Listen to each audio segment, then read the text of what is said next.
my dear student. Today I am going to discuss about some inside question from your geography. Okay, from the first chapter. So what is our first chapter? The globes and maps, or the representation of the Earth's surface. Now I have already given a few inside questions in the Treno app. So today I discuss these all the answers from here. So what is the first question that I get? Why do we need the models and tools to study of the Earth? Now, why we should need the model and tools to study of Earth? Because as you know that when we discuss about the Earth's surface, how the shape of the Earth's surface, or the Earth's surface is a sphere or the round in shape, whatever the things, what the any country and where it's located. That time we can't. If I tell you that this portion in the northern part, the south, this continent is located, or this country is located, you cannot able to understand. Or the Earth's shape is a round in shape, we not able to understand. Now, for the reason, whenever we going to discuss about this topic, that about the Earth's surface, what the structure, or any about any continent, any ocean, that time we should make the two representation, like the map, either globe. These two things we should need to use for the better understanding for the peoples, that they can understand in proper way. If they see the globe or from the map, they can understand properly that which continent is located in which portion, or where the oceans are located, or the name of the in which name of the continent where we live, what is the actual shape of the Earth. This about all the things they are able to know. Now the next question is, what are the diagrams and why do we need the diagrams in geography? The diagrams means the drawing representation. The drawing representations in the flat paper. Now this diagram is very important in geography. You know for what? Because in geography most of the parts, suppose I am going to teach you a different parts of a river. Now if I not draw the proper diagram, either I am going to teach you fold mountain. These all the things, which one is the anticline, syncline, how did you understand if I not draw the diagram? So in geography, if I going to teach you geography, that means diagram is very necessary, because from the same diagram the student get the accurate knowledge or the basic knowledge from that particular topics. Without diagram in geography, it's explaining is very difficult, especially from the physical geography.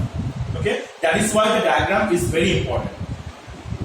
Next is what are anticline and syncline. You know that anticline and syncline, that in a fold mountain.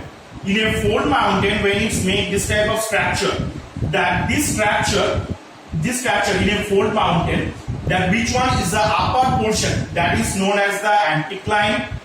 This portion is known as the anticline, and this one is known as the syncline.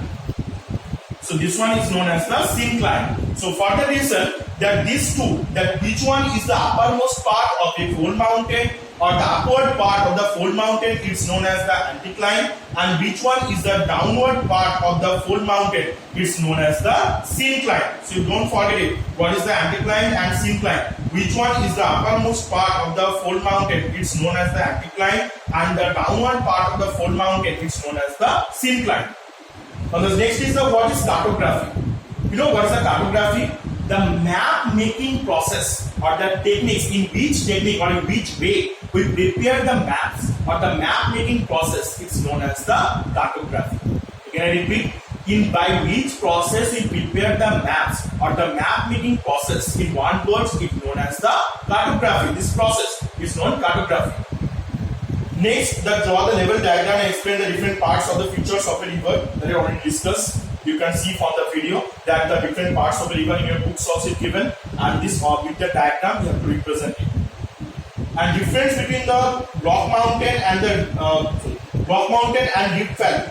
Block mountain. What is a block mountain? That when the any natural disaster is occur, like the earthquake, that time few portion of the earth's surface goes upward, and the few portion goes downward. Now, which part of the earth's surface goes upward? This upward portion is known as the block mountain, and which portion goes downward? This lowland or the downward area is called the rift valley. Now, what is the example of block mountain? Like the Black Forest. Black Forest. These are the example of block mountain. And in India, the Satpura is the example of block mountain. Now, what is the example of rift valley? The Great Rift Valley is the example of the rift valley. Okay, so by this way you can prepare the difference. And the last difference, they are diagram. You have to keep their diagram properly, which are block mounted and which are rift valley. And the next is the difference between small scale map and the large scale map. What is a small scale map? You know what is the definition of small scale map? that in big scale map that the large area that represent in a small place, that is called the small scale map. Or in big scale map, the small area it represent in a large surface, that is called the large scale map. In a small scale map, that all the information we can't represent in a proper way. But in the large scale map, we represent all the information of a particular place, we represent in a proper way. And the last point is the example of the small scale map, like those are the maps like the physical map, particle map. These are the examples of small scale map. And what is the large scale map? Like the cadastral map, topographical map. These are the examples of the large scale map. Okay.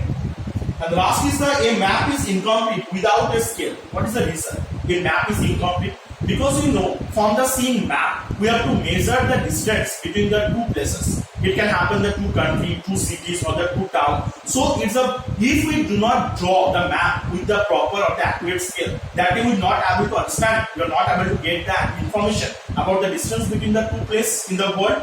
That is why the map is very important. The scale is very important to drawing a map. Okay, without scale, if you draw a map, that is not able to provide us any accurate information or the proper information from this map. We will not able to get. So these are the questions that are given or in the general. So if you write the answer to match with it, if you are not able to understand any question, so say in this video you have to write the answers. Okay, so today I have to share, and next day we have to discuss the answer.